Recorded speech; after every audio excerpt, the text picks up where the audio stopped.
welcome back to the Growth Gathering. I'm Shelby. I'm Jouleen. And we have some special guests with us. Since we're celebrating Valentine's Day soon, we thought we would make a special Valentine's episode and have our Valentines. So y'all introduce yourselves.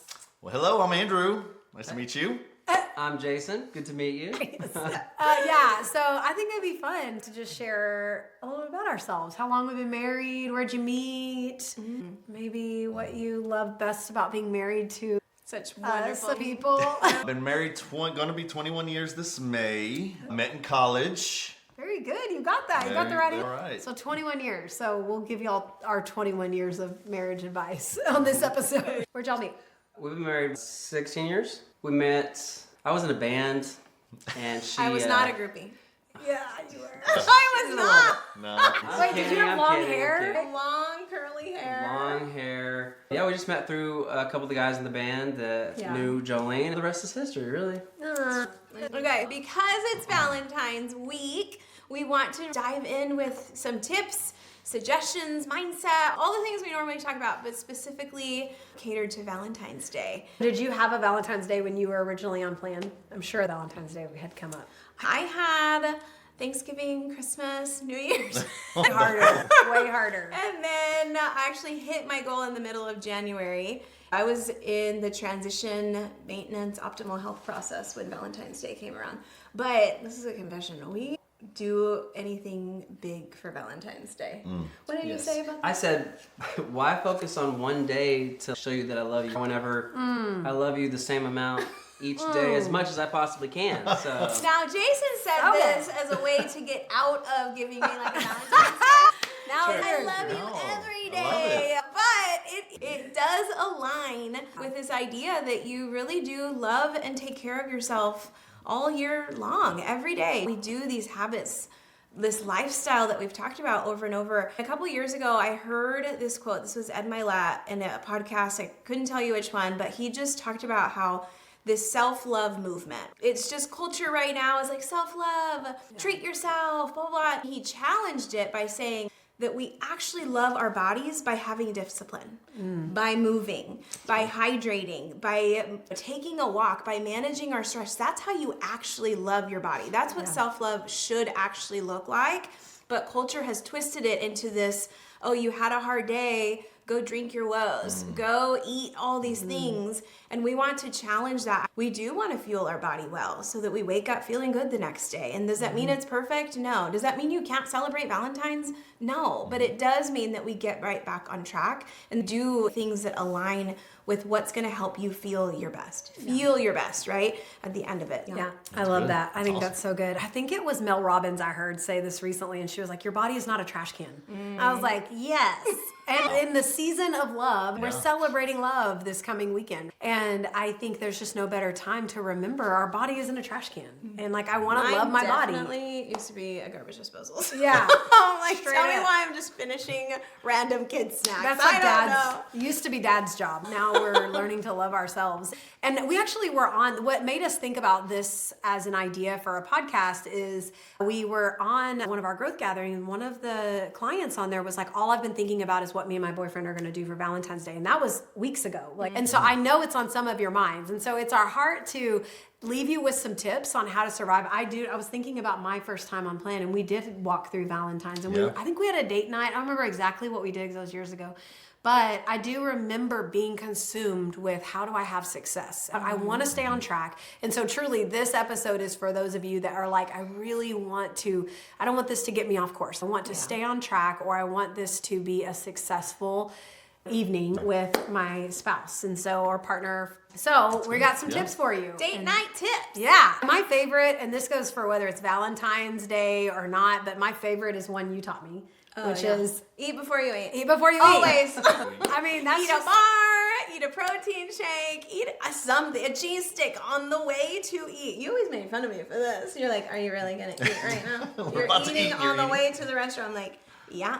because we're not about to eat. We're gonna park, we're gonna pull up, we're gonna have to wait, Still we're gonna eat eat. it, we're gonna order. Then they still gotta cook my food. Yeah. So I'm this right now. Thank you. Yes. And I think it helps with your budget too, because Yeah. you don't eat near as much. Oh, When sure. You say bye to the appetizer. another thing that you reminded me of is something we've started doing is sharing meals. Oh yeah, especially steak night. Valentine's Day, that's automatic steak night. Just get a bigger steak. Yeah. I love Get it. a bigger steak and share. And I know you've said this before. It's like before you didn't want to share because you were like, I'm so hungry. But then what was that revelation you had when we had shared a meal and you were like, I actually feel fine. Yeah, putting my theory to the test, thinking that a small steak or a half a steak wasn't going to fill me up, you know, because I'm used to the big stuff. But in all honesty, it really did just hold me over till the next fueling time. It was great. Yeah.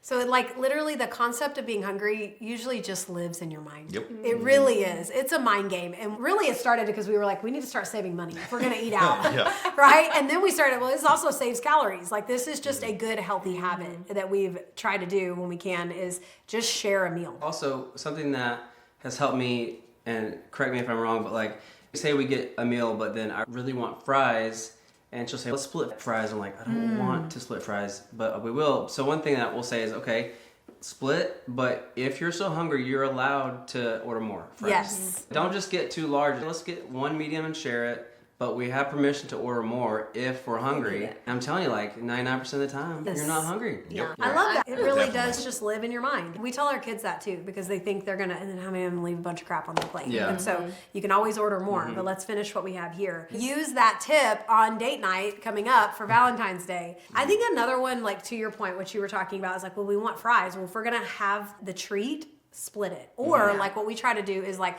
we're going to pick one of these three. We're either going to do the alcohol and then eat sensible dinner and no dessert. Or if I'm going to go to a pasta place, there's that pasta place we love and it's like homemade, like fresh. North It's- Italia. Yes. Yes. You already knew.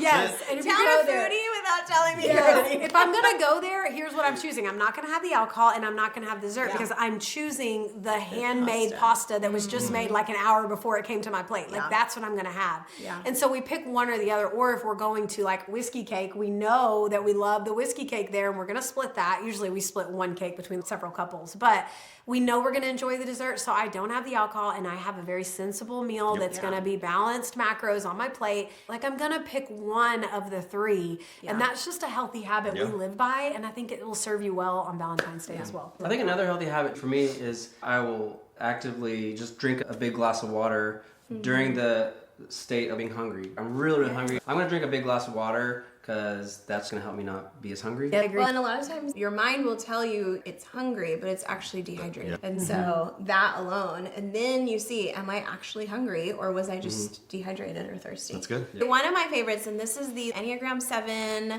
outgoing person side of me. I do love going out to eat with you, but one of my favorite things is when we do an activity. So like if we go bowling, if we go to an arcade, if we go to a concert, we love music and so we'll go to concerts or a play or a musical or something where it's more of an activity. We can still eat before, but I'm so excited about the activity that the meal is secondary. Almost like shifting the focus where food really does take so much focus. It puts the focus more onto the fellowship and the time we get to I love spend that. together doing something. And so if you like doing activities with your partner, is starting to find, okay, what can we do? And we're looking forward to that. Maybe food is involved, but it's not the primary. Yeah, that's I good. love that. Yeah. Or like shifting the focus from what am I getting? The chocolates is so last year, right? I love the idea of asking for, like you said, a massage or a I will pedicure. take a I'll take massage over a box of chocolates any day. Any Any day. day. And A so- pedicure over a box of chocolates. Thank you. I think in my head it's experience over a gift. Yeah. Yeah, Yep. I love that. That's Anything good. that lasts longer than that moment of opening the gift. Yeah. Pedicure is an experience. Going dancing is an experience Yeah. versus flowers or shoes. That's what I've learned about you is The an experience is more Yes. important. It's much more valuable. Yep. You know me. I do. And we can remember this is literally just the one meal. We already know it's not all or nothing. It's just the one meal and you can really maximize that. Tell them what you learned when you did plan the first time. Your stats were you lost like 40 pounds in 7 weeks. Like it was something annoying. We're so happy. We love that for you. So proud of you. So proud of you. No, honestly, but the fact that you kept it up. Remember when you realized, so y'all know the Lean and Green Guide, you've got your leanest amount of protein, which gives you the most, then you've got your leaner, then your lean. Once Andrew learned you could have almost a pound of shrimp. Oh, that was a game changer. Shrimp was my best friend. Man, we bought shrimp every other weekend. It was delicious. Yeah. If you want a lot of food you're not going to eat, right? Stick to something really lean. Yeah. Have you ever done tilapia? It's like 2 or 3 fillets. Yeah. It's so It's much. too much. It's a lot. So much. Yeah. Fish is it. Something I love, and we'll talk about this in later weeks, is just the idea of building on that foundation. I remember I was so afraid to eat out when I was first on plan that my coach was like, okay, then make a commitment to just only get fish when you eat out. Because when you get something lean, you can afford the extra fats that they are already going to just include, whether they tell you it's coming or not. You know your food's going to be cooked in extra fats. And the only portion of protein that really affords that is that leanest category. My coach was like, look, you don't have to be afraid of eating out. Just make a commitment for a while to only eating the leanest, only getting fish or shrimp. And so that's what I did for a long time. So I was ready to build on that. My favorite tip of all is love yourself all year long. Love your partner all year long. And so this isn't just one day. We get to practice something that we do all the time anyway. We hope that you have a successful Valentine's and that you stay on track. Remember, if things don't go exactly as you planned, or let's just be honest, maybe not everyone watching this has a supportive partner that wants to be half in with you on this, and that's okay too. Remember, quick down, quick up, right? We can do all things except quit. We can adjust, we can pivot. That's exactly right. We're not going to quit. Either way, blessings to many of you. We can't wait to see you on Monday Growth Gathering. So until then, keep growing, keep gathering, and we'll see you soon. Good.